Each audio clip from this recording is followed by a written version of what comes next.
नमस्कार, prime news में आप सभी का स्वागत है। मैं हूं आदित्य कुमार। आतंक का स्टॉक अटैक, आज हम इस अटैक पर चर्चा करेंगे, किस तरह से पाकिस्तान में स्टॉक का अटैक हुआ है। पाकिस्तान एक बार फिर अपने ही पाले में आतंक का शिकार हो गया। पाकिस्तान के हुक्मरानों के गलत रवैये और पाकिस्तानी आर्मी और आईएसआई के नापाक नीतियों का नतीजा पाकिस्तान के आम लोगों को भुगतना पड़ता है। जिस देश का पीएम ओसामा बिन लादेन को शहीद का दर्जा देता हो, भारत भला उस प्रधानमंत्री में आतंक से लड़ने के लिए कितनी हिम्मत होगी। पाकिस्तानी आर्मी और आईएसआई के तैयार आतंकी पाकिस्तान स्टॉक एक्सचेंज में घुस गए और कई लोगों को मौत के घाट उतार दिया। कैसे पाकिस्तान के बनाए आतंकी अब पाकिस्तान के लिए नई मुसीबत बन गए हैं, इस रिपोर्ट के जरिए देखिए।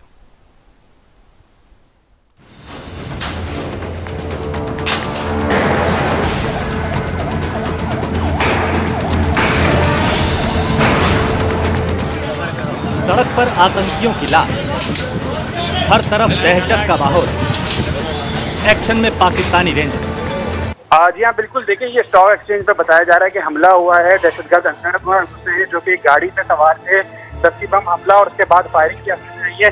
तो पुलिस और रेंजर्स के आला अफसरान अब मौके पर पहुंचे और पुलिस और रेंजर्स ने इलाके को घेरे में लेके कॉर्डन ऑफ कर दिया है। रेस्क्यू के मुताबिक 3 अफराद इस इलाके में शदीद जख्मी हुए हैं। एसएसपी सिटी रेंजर्स के आला अफसरान जो है मौके पर पहुंच गए। बाहर जो गाड़ी खड़ी है जिसके शीशे टूटे हुए, पुलिस का कहना है कि यही गाड़ी है जिसमें हमलावर जो है अंदर आए और चारों तरफ मौत ही मौत। ये तस्वीरें हैं पाकिस्तान के स्टॉक एक्सचेंज की।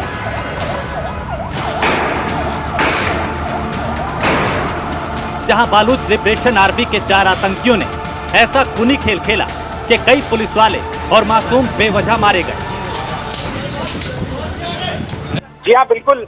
अंदर जो है इतलात है कि हमलावर है पूरे जो स्टॉक एक्सचेंज बल्कि अतराफ के पूरे इलाके को घेरे में ले लिया है। रेंजर्स की जो रेड फोर्स है, इसके अलावा जो पुलिस की फोर्स है, वो सारे जो है अंदर चले गए हैं। अफसरान किसी को आगे जाने की इजाजत नहीं दी जा रही और अभी जो है जो स्टॉक एक्सचेंज का दरवाजा था उसको भी मुकम्मल तौर पर बंद कर दिया गया। और ये भी बता दीजिएगा, ये अब से कितनी देर पहले का वाकया है? जी हाँ, बिल्कुल। देखिए, बताया जा रहा है कि अब से कुछ ही देर कबल ये वाकया पेश आया था, जिसके बाद इब्तदाई तौर पर 3 जख्मी, जिसमें एक सिक्योरिटी गार्ड है, उसको यहाँ से रेस्क्यू ने मुंतकिल किया अस्पतालों में, जिसके बाद फौरी तौर पर फोर्सेस यहाँ पर पहुंच गई। पाकिस्तान को अपने घर में दहशतगर्दों को पनाह देना एक बार फिर महंगा पड़ा। 2014 में पाकिस्तान के आर्मी स्कूल में भी दहशतगर्दों ने ऐसे ही खौफनाक वारदात को अंजाम दिया था। 6 साल बाद 150 मासूम स्कूली बच्चों की लाश की तस्वीर देख किसी का भी दहल जाए। 2017 में ऐसे ही एक आतंकी हमले में पाकिस्तान के 100 से अधिक लोग मारे गए थे। साल बदला, सत्ता बदली, आर्मी चीफ भी बदल गए, लेकिन नहीं बदली तो पाकिस्तान की नीयत। अमेरिका और चीन की टुकड़ियों पर पलने वाले पाकिस्तान ने कभी दहशतगर्दों के खिलाफ मोर्चा नहीं खोला। यहां तक कि उस देश का पीएम भी ओसामा जैसे आतंकी को शहीद का दर्जा देने से नहीं चूकता। जिसमें हम सब बड़े शर्मिंदा हुए। एक हुआ जी, ओसामा बिन लादेन को इन्होंने अमेरिकन ने आके एबटाबाद में मार दिया, शहीद कर दिया। उसके बाद क्या हुआ? पाकिस्तान के पीएम इमरान खान ने पाकिस्तानी चैनल को दिए इंटरव्यू में भी ओसामा को आतंकी घोषित करने से इनकार कर दिया। ओसामा बिन लादेन जिस आदमी का नाम था, उसको आप एक दहशतगर्द समझते हैं इमरान खान साहब? देखिए, वो तो अब जिस तरफ हो, कई एक साइड का जो आदमी होता है, मतलब जॉर्ज वॉशिंगटन था, वो अंग्रेजों के लिए दहशतगर्द था, अमेरिकनों के लिए फ्रीडम फाइटर था। आपके लिए ओसामा बिन लादेन क्या है? नहीं, बात यह है कि मैं इसमें पढ़ना नहीं, कमेंट नहीं करना चाहता। नहीं, कमेंट नहीं करना चाहता, क्योंकि ये एक इश्यू पीछे रह गया। खुद पाकिस्तान के कई नेता इस बात को मानते हैं कि पाकिस्तान लगातार अपने घर में आतंक की फैक्ट्री में आतंकी तैयार करता है। First time that the Pakistani puppet prime minister accepted on an international forum like the Security Council that it harbored and trained terrorists in the 80s and 90s, and now it is showing what it did and it apologizes. I think everyone can see through that statement. They're just saying this to get the funds from the US in their begging bowl. Pakistani Prime Minister, the puppet Prime Minister, tried to portray that his country was a champion of Islam by reciting a few verses. He tried to gain the support of the Islamic world. But I don't think that's the case. The world knows that Pakistan is one of those cats which has eaten 1,000 mice and now is going to pilgrimage. Everyone knows the reality of Pakistan and its military leadership and its puppet government.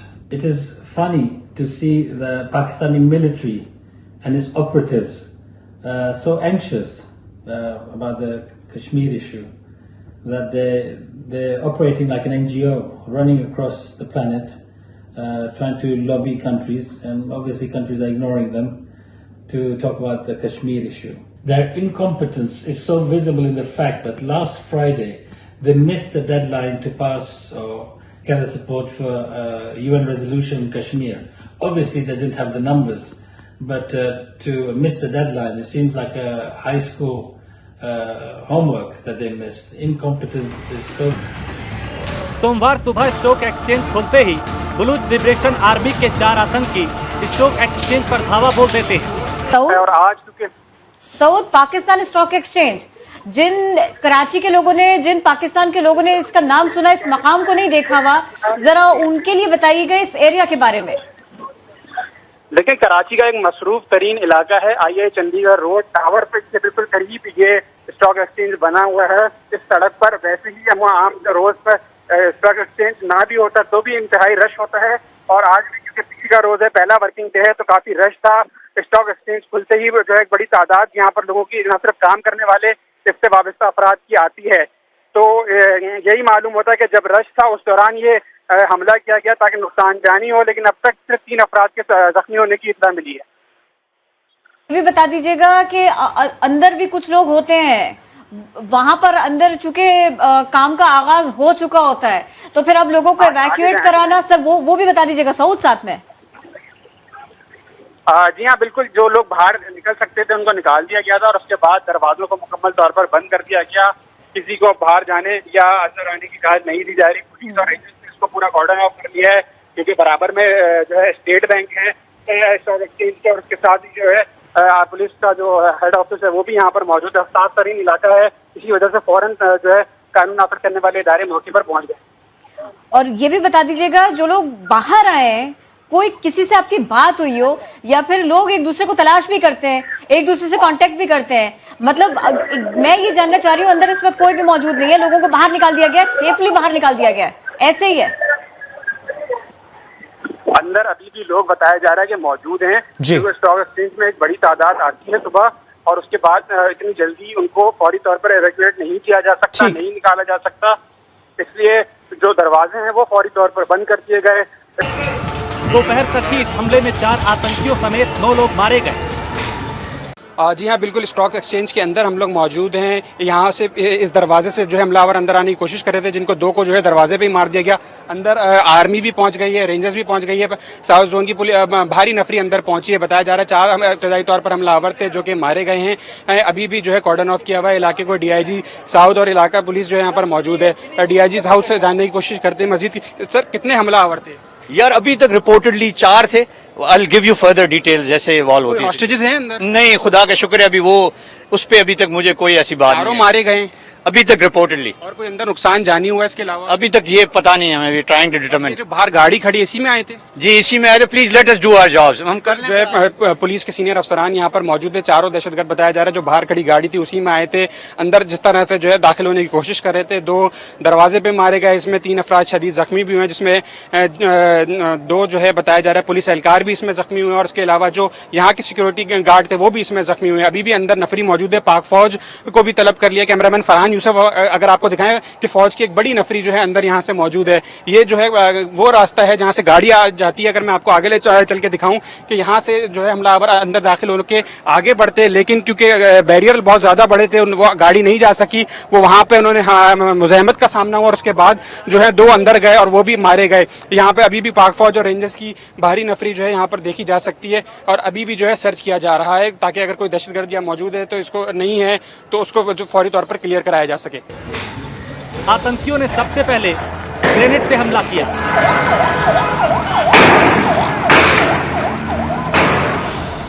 आतंकी stock market में घुसना चाहते थे। Social media पर कुछ tweets में 3 आतंकियों की तस्वीर शेयर की जा रही है। दावा है कि हमले में यही आतंकी शामिल थे। पाकिस्तान के पीएम ने इस हमले पर दुख जताया, लेकिन पाकिस्तान के पीएम को समझना होगा कि ऐसे हमले को रोकने के लिए पहले उसे अपने घर में दहशतगर्दों को पनाह देना बंद करना होगा। Bureau report, prime news.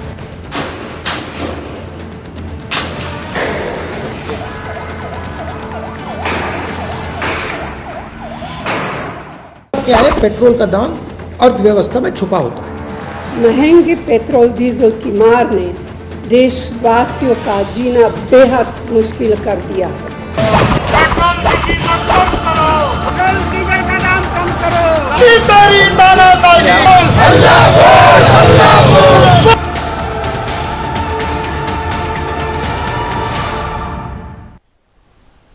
तो बढ़ती महंगाई और पेट्रोल डीजल की बढ़ी कीमतों के विरोध में अब विपक्ष ने मोर्चा खोल दिया है।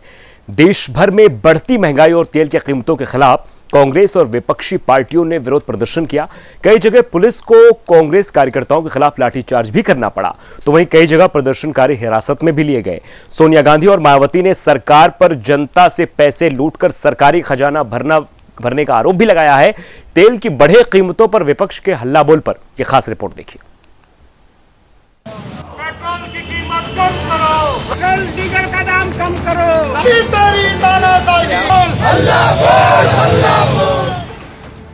दिल्ली से लेकर पटना और लखनऊ से लेकर देहरादून, महंगाई और पेट्रोल डीजल की बढ़ी कीमतों के खिलाफ कांग्रेस के साथ सभी विपक्षी पार्टियों ने हमला बोल दिया है।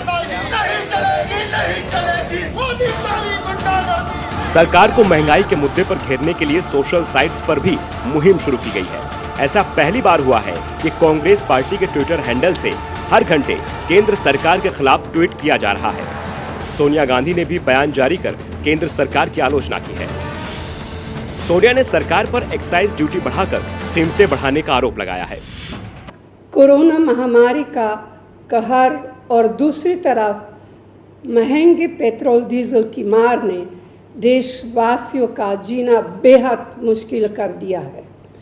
आज देश की राजधानी दिल्ली और अन्य बड़े शहरों में तो पेट्रोल और डीजल दोनों की कीमतें 80 रुपये प्रति लीटर को पार कर गई है।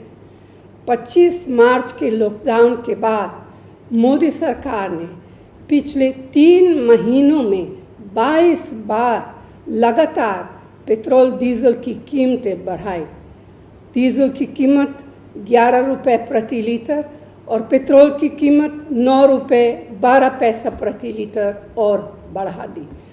यही नहीं, पिछले 3 महीने में मोदी सरकार ने एक्साइज ड्यूटी बढ़ाकर भी सालाना लाखों करोड़ इकट्ठे करने का इंतजाम कर दिया है। यह सब तब हो रहा है। वहीं राहुल गांधी ने भी बढ़ती कीमत के खिलाफ सरकार को घेरा है। कोरोना, बेरोजगारी और आर्थिक तूफान आया हुआ है हिंदुस्तान, और इस तूफान से सबको नुकसान हुआ, कोई नहीं बचा है। अमीरों को चोट लगी, गरीबों को चोट लगी, मजदूरों को, किसानों को, सबको चोट लगी, ये पूरा देश जानता है। मगर सबसे ज्यादा चोट, सबसे ज्यादा दर्द मजदूरों को, किसानों को, मध्यम वर्ग वाले लोगों को और सैलरीड क्लास को हुआ है। हमने कहा था कि कमजोर लोगों की मदद करने के लिए, मध्यम वर्ग की मदद करने के लिए सरकार को एक्शन लेना ही पड़ेगा, और हमने 2 सुझाव दिए थे। पहला सुझाव कि न्याय योजना जैसा एक पैकेज आप तैयार कीजिए, 1 साल के लिए नहीं, सिर्फ 3 महीने के लिए कीजिए, और हर गरीब व्यक्ति के बैंक अकाउंट में सीधा आप पैसा डालिए, महीने का पैसा डालिए। चंडीगढ़ में कांग्रेस के नेताओं ने सरकार के खिलाफ जमकर प्रदर्शन किया। इस दौरान सरकार के खिलाफ जमकर नारेबाजी भी की गई। सरकार लगातार कीमतें बढ़ाती जा रही है तेल की। इसके लिए सरासर ये सरकार जिम्मेदार है, क्योंकि एक्साइज ड्यूटी बढ़ा रही है। एक्साइज ड्यूटी 350% इन्होंने बढ़ा दी है, 350%, यानी कि 3.5 गुना सिर्फ पेट्रोल पे, और 850 गुना 820% बढ़ाई है डीजल पे। और आज के दिन 70% से ज़्यादा पैसा जो आप पंप पे पैसा देते हैं वो टैक्सों में जाता है। ये सरकार 1 साल का 2 लाख करोड़ रुपया एक्साइज ड्यूटी में अतिरिक्त ले रही है, और पिछले सालों में 18 लाख करोड़ रुपया ले चुकी है। अब आप अंदाज़ा लगाइए लोगों के साथ क्या हो रहा है। इन्होंने 70% जितना भी आज पंप का रेट है उसमें से 70% पैसा टैक्सों में जा रहा है। सर अगर सरकार इसका संज्ञान नहीं लेती, लाइन ऑफ एक्शन क्या रहेगा सर? संज्ञान कुछ ले नहीं रही। अगर ये सरकार एक लोकतांत्रिक सरकार होती, विश्वास करती, तो लोगों के साथ ऐसा रवैया ना रखती। ये इनसे उम्मीद नहीं है। हम तो अपनी तरफ से आवाज़ उठा रहे हैं। आज ये तो पोजीशन नहीं कि हम यहाँ से सरकार को डायरेक्ट कर देंगे और मोदी जी मान जाएंगे। ये तो हम जानते हैं, लेकिन हम अपनी तरफ से लोगों का दुख आज रो रहे हैं इसके जरिए। प्रदर्शन करने के लिए कांग्रेस की महिला वर्कर्स भी बैनर पोस्टर लेकर सड़कों पर उतरी। महिला कार्यकर्ताओं ने स्मृति ईरानी पर भी जमकर हमला बोला। इस दौरान कई जगह सोशल डिस्टेंसिंग की धज्जियां भी उड़ाई गई। लोग जानते हैं कि तेल, पेट्रोल, डीजल और गैस के किस तरीके से दाम दिन प्रतिदिन 21 दिन बढ़ते रहे, उसके अगेंस्ट आज पूरे भारतवर्ष में कांग्रेस पार्टी धरना प्रदर्शन कर रही है और चंडीगढ़ कांग्रेस की तरफ से भी ये धरना प्रदर्शन यहाँ पे किया जा रहा है। आपके माध्यम से हम ये कहना चाहते हैं, कांग्रेस पार्टी ये कहना चाहती है कि मोदी जी होश में आ जाओ। जनता सड़कों पे उतर आई है, आपकी तानाशाही नहीं चल सकती। और सबसे पहले महिला होने के नाते मैं स्मृति ईरानी जी को और किरण खेर जी को यहाँ से ये संदेश देना चाहती हूँ कि आप जो शाम की बिल में बैठे हुए हो वहाँ से बाहर निकलो। स्मृति ईरानी के पास चूड़ियाँ थी, क्या आज वो चूड़ियाँ टूट चुकी हैं? वो क्यों नहीं शाह को या क्यों नहीं मोदी जी को वो देखे आती और ये जनता की आवाज़ उठाती? आप जनता के प्रतिनिधि हो, हमें आपकी नाटक मंडली से कुछ नहीं लेना, लेकिन आप लोगों ने, मिसिस खेर ने भी और मिसिस स्मृति ईरानी ने भी लोगों की, जनता को एक नाटक के रूप में पात्र बना के रख दिया है। बात दिल्ली की करें तो युवा कांग्रेस के नेता सरकार के खिलाफ सड़कों पर बैलगाड़ी लेकर उतरे। यहाँ भी सोशल डिस्टेंसिंग का ख्याल नहीं रखा गया। आक्रोशित कार्यकर्ताओं ने सरकार की नीतियों के खिलाफ जमकर नारे लगाए। दिन से लगातार पेट्रोल और डीजल के दाम बढ़ रहे हैं, उसी को लेकर भारतीय युवा कांग्रेस के वर्कर्स यहाँ पर प्रोटेस्ट कर रहे हैं। आइए इनसे बात करते हैं।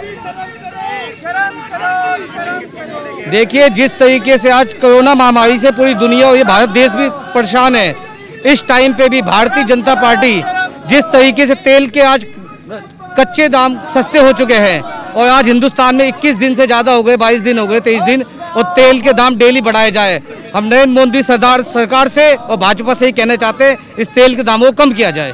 तो आपका प्रदर्शन जारी रहेगा? जब तक इसके तेल के दाम कम नहीं होगा, हम ऐसे ही अपना प्रदर्शन चालू रखेंगे, पूरे देश भर में चालू रखेंगे। हमारी की पेट्रोल दाम जो 17-18 दिन से जो लगातार बढ़ते जा रहे हैं उसको कम किया जाए, कि आम आदमी पे थोड़ा बोझ हल्का किया जाए। वैसे ही बेरोजगारी इतनी बढ़ती जा रही है तो ये कम करना होगा, हमारी मांग यही है।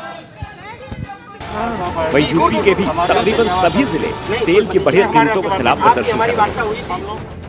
यूपी की राजधानी लखनऊ में कांग्रेस और सपा के कार्यकर्ताओं ने सरकार के खिलाफ जमकर सपा के कार्यकर्ता सड़कों पर बैठ गए। विपक्ष के कार्यकर्ताओं को काबू करने के लिए पुलिस को काफी मशक्कत भी करनी पड़ी। बाराबंकी में पीएल पुनिया के नेतृत्व में कांग्रेसी कार्यकर्ता धरने पर बैठ गए।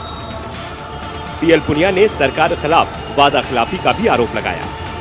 पूरा हिंदुस्तान जानता है कि भारत सरकार ने ऑयल कंपनी से मिलकर जो डीजल पेट्रोल के दाम बढ़ाए हैं उससे भारी आक्रोश है। एक तरफ कोरोना वायरस से जो हालत थी गरीबों की, जिससे परेशान थे, बेरोजगारी की वजह से खाने के लिए पैसा नहीं था, मांग थी, कांग्रेस पार्टी ने मांग की थी कि गरीबों के खाते में पैसा भेजा जाए सीधे। वो देना तो दूर रहा, दूसरा गरीब आदमी, आम आदमी, एक सामान्य नागरिक, उसकी जेब पर डाका डाला है। पिछले 2 महीने के अंदर बल्कि 15 पिछले 20 दिन में 13 रुपये प्रति लीटर डीजल के रेट बढ़ाए और 11 रुपया प्रति लीटर पेट्रोल के दाम बढ़ाए। और इतना ही नहीं, केंद्र सरकार ने पिछले 3 महीने में 13 रुपया डीजल के पर टैक्स लगाया, अतिरिक्त टैक्स लगाया, और 10 रुपया पेट्रोल पर अतिरिक्त टैक्स लगाया। और 6 साल के दौरान में भारतीय जनता पार्टी की सरकार ने टैक्स के माध्यम से 18 लाख करोड़ रुपया वसूल किया है। बरेली में विपक्षी पार्टी ने अनोखे ढंग से प्रदर्शन किया। विपक्षी पार्टी के कार्यकर्ताओं ने सड़कों पर बैलगाड़ी की सवारी की और तेल की बढ़ी कीमतों के खिलाफ विरोध जताया। खराब मौसम के बावजूद गोरखपुर में कांग्रेस के कार्यकर्ताओं ने विरोध रैली निकाली। इस दौरान पुलिस प्रशासन को भी काफी मशक्कत करनी पड़ी। दाम कम करो, कम करो, कम करो। हाथरस में कांग्रेस कार्यकर्ता विरोध करने के लिए डीएम के कार्यालय पहुंच गए। कार्यकर्ता डीएम ऑफिस के बाहर धरने पर बैठ गए। कि आज लगातार 12-13 दिन से पेट्रोल और डीजल के मूल्य इस तरह से बढ़ रहे हैं कि जिस तरह से कोई भी पशु कुछ विषैला पदार्थ खा करके एकदम फूलता है, उस तरह से पेट्रोल और डीजल के मूल्य बढ़ रहे हैं। मैं इस चीज का विरोध करता हूं कि इन्होंने पेट्रोल डीजल, जबकि विश्व बाजार में पेट्रोल और कच्चे तेल के दाम बहुत कम हैं और हमारे यहाँ पर किसानों को परेशान करने के लिए, व्यापारियों को परेशान करने के लिए, ट्रांसपोर्ट व्यवसाय को परेशान करने के लिए, आमजन को परेशान करने के लिए इन्होंने पेट्रोल और डीजल के दाम बढ़ा दिए हैं। हम इस चीज का विरोध करते हैं और सरकार को आगाह करते हैं कि यदि इस तरह से ही दाम बढ़ाए गए और किसानों के विरोध में काम हुआ तो कांग्रेस एक बहुत बड़ा आंदोलन खड़ा करेगी। मुरादाबाद में कांग्रेस कार्यकर्ताओं ने कार खींचकर सरकार के खिलाफ अपना विरोध जाहिर किया। में क्रूड का रेट 41 रुपए था और डीजल का रेट 38 रुपए था जब सेंट्रल में कांग्रेस की सरकार थी। आज भी क्रूड का रेट 41 रुपए है, आज भी, और आज 82 रुपए रेट है। ये पैसा कहाँ जा रहा है? ये कौन, ये पैसा कौन खा रहा है? आज ये सरकार चाहे दिल्ली की हो या उत्तर प्रदेश की, हमारे बच्चों के मुंह से खाने का निवाला छीन रही है। हमारे बच्चों के हाथ से पेन खींच रही है बच्चे ना पढ़ पाए। ये महंगाई इस चरम सीमा पे पहुंच जाएगी कि इनसे संभाले से नहीं संभलेगी। आज कांग्रेस पार्टी प्रदर्शन कर रही है, कल मुरादाबाद का नहीं पूरे हिंदुस्तान का खासकर युवा सड़कों पर आएगा और हम किसान इस पेट्रोल पे, इस डीजल पे जो महंगाई बढ़ी है, सबसे ज्यादा इसके अंदर तरफ हमारा किसान भाई होगा। किसान भाई को लागत पहले नहीं मिल रही। मैं तो आज मांग करना चाह रहा हूं, कम से कम अगर रेट वापस नहीं करे तो कम से कम किसान भाइयों को सब्सिडी देना शुरू कर दें। किसान भाइयों को सब्सिडी देना शुरू कर दें। अगर ये बढ़ते हुए दाम वापस नहीं लिए गए, हम पुनः एक बहुत बड़ा प्रदर्शन और करेंगे। प्रदर्शन जो आज किस तरह सुल्तानपुर में भी कांग्रेस के कार्यकर्ता सड़क पर निकले। कार्यकर्ताओं ने सरकार के खिलाफ नारेबाजी करते हुए जिलाधिकारी के दफ्तर तक पैदल मार्च किया। कार्यकर्ताओं का कहना है कि डीजल के बढ़े दामों से सबसे ज्यादा नुकसान किसानों को होगा। उत्तराखंड की राजधानी देहरादून में भी कांग्रेसी कार्यकर्ताओं ने सरकार के खिलाफ प्रदर्शन किया। भारतीय कांग्रेस कमेटी की अध्यक्ष माननीय श्रीमती सोनिया गांधी जी के आह्वान पे आज पूरे उत्तर प्रदेश के पूरे देश में डीजल पेट्रोल के दाम की बढ़ोतरी को लेकर हम लोगों का यह प्रदर्शन और ज्ञापन देने का कार्यक्रम है, जिसे सुल्तानपुर में भी किया जा रहा है। इसके पहले भी हम लोगों ने 26 तारीख को प्रदर्शन किया था, मोटरसाइकिल ठेले पे रात के प्रदर्शन किया था, ज्ञापन नहीं दिया गया था। आज हमारा महामहिम राष्ट्रपति महोदय को संबोधित ज्ञापन भी है जो हम जिलाधिकारी महोदय को देंगे। लगातार मुकदमे दर्ज किए जा रहे हैं प्रदर्शन पर। उनका जो काम है प्रशासन का या शासन का जो काम वो कर रहे हैं, हम विपक्ष में हैं। जनता की लड़ाई लड़ना, जनता की आवाज उठाना हमारा फर्ज है, हमारा दायित्व है। तो अपने नेतृत्व के निर्देश पे हम लोग भी अपना काम कर रहे हैं। चाहे मुकदमा लिखा जाए, चाहे प्रशासन में जेल भेज दे, हमारी आवाज को दबाया नहीं जा सकता। डीजल पेट्रोल के दाम अंतर्राष्ट्रीय बाजार में कम होने के बावजूद भी इतने सरकार टैक्स लाद दी है कि आज डीजल के दाम पेट्रोल से भी ज़्यादा हो गए हैं। यहाँ तक कि पानी से भी ज़्यादा देखा जाए तो 1 लीटर पानी भी इससे महंगा हो गया है। डीजल पेट्रोल से सस्ता हो गया पानी से भी। तो इसीलिए आज हम लोग सड़क पे उतरे हैं और हमारी जब तक हमारी मांग नहीं पूरी होगी, जनता की मांग नहीं पूरी होगी, ये आम जनता की आवाज़ है, किसानों की आवाज़ है। किसान धान की रोपाई किया है, उसको सिंचाई करनी है धान की। नहर का पानी भी किस तरह आता है आप लोग जानते ही हैं। इंजन लगा के, पंपिंग सेट लगा के लोग सिंचाई करते हैं। जब डीजल के दाम इतने महंगे हो जाएंगे, लोग सिंचाई कैसे करेंगे? भूखमरी के कगार पे लोग आ जाएंगे। तो आज हम लोग का यही प्रदर्शन रहा और जब तक मांग नहीं पूरी होगी, प्रशासन चाहे मुकदमा लिखे, चाहे हमें जेल भेज दे, हम लोग जनता की लड़ाई लड़ते रहेंगे। लगातार पेट्रोल और डीजल के दाम बढ़ते जा रहे हैं, वहीं विपक्ष भी लगातार सड़कों पर प्रदर्शन कर रहा है। मौजूदा सरकार को घेरने का प्रयास कर रहा है विपक्ष, क्योंकि लगातार पेट्रोल और डीजल के दाम बढ़ते जा रहे हैं। हम दिखा दें, अगर आज की बात करें तो आज 80 रुपये 97 पैसे ये पेट्रोल का दाम है। और वहीं अगर डीजल की बात की जाए तो डीजल 72 रुपये 47 पैसे के आसपास का डीजल है। आप देख सकते हैं कि ये 72 रुपये 47 पैसे का डीजल है। तो लगातार जिस तरीके से प्रदर्शन हो रहा है, कांग्रेस कार्यकर्ता हो चाहे वो सपा के कार्यकर्ता हो, लगातार सड़कों पर है और पेट्रोल और डीजल को लेकर के लगातार विरोध प्रदर्शन कर रहे हैं। यहाँ पर कुछ लोग हैं, उनसे बात कर लेते, उनसे जान लेते, क्योंकि अभी इन्होंने डीजल भरवाया। ये बताइए, जिस तरीके से लगातार डीजल और पेट्रोल के दाम बढ़ रहे हैं, क्या लगता है सरकार? लग रहा है इससे तो डीजल और पेट्रोल दोनों बराबर हो जाएंगे भैया, कुछ समय बाद आदमी को तंगी बढ़ जाएगी और बहुत परेशान हो जाएंगे। इससे पहले डीजल क्या रेट था? 66 रुपये 30 पैसे। अब क्या रेट का डलवा रहे हैं? 72 रुपये कुछ पैसे। क्या सरकार को क्या लगता है कि सरकार को कम करना चाहिए, क्योंकि एक तरफ कोरोना महामारी आम जनता पर और दूसरी तरफ पेट्रोल और डीजल? हाँ, तो सरकार को तो कम करना चाहिए, लेकिन सरकार सोच ही नहीं रही है, तो क्या करे। तो ये मौजूदा सरकार को घेरने का प्रयास है, चाहे विपक्ष हो चाहे सत्ता में सरकार जो बैठी है, वो भी कहीं ना कहीं अब जो है पेट्रोल और डीजल के दाम बढ़ रहे हैं। यहाँ पे कुछ लोग और हैं जो पेट्रोल पंप पे हैं, उनसे बात कर लेते हैं। ये बताइए, अभी पेट्रोल और डीजल के क्या रेट हैं? अभी पेट्रोल है 80 रुपये 97 पैसे और डीजल है 72 रुपये 47 पैसे। इससे पहले पेट्रोल और डीजल के क्या रेट थे? 62 रुपये में डीजल हुआ करता था, 73 रुपये में पेट्रोल। अच्छा, जिस तरीके से पेट्रोल और डीजल के दाम बढ़ रहे हैं, क्या कुछ सेल पे भी फर्क पड़ा है आप लोगों को? फर्क पड़ा है। कितना फर्क पड़ा है सेल पर? अरे 5% तो फर्क पड़ा ही है।